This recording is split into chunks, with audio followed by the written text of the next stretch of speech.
রোদে পুরো ঘামে ভেজো তুমি একজনই, নিজের খেয়াল রাখো না।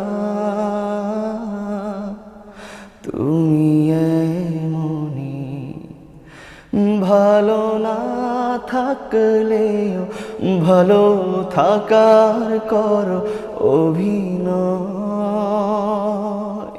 সবার ভালোটা ভেবে নিজের কথা ভুলে জীবনের করে যাও ক্ষয়। বাবা তোমার শাসন, তোমার বারণ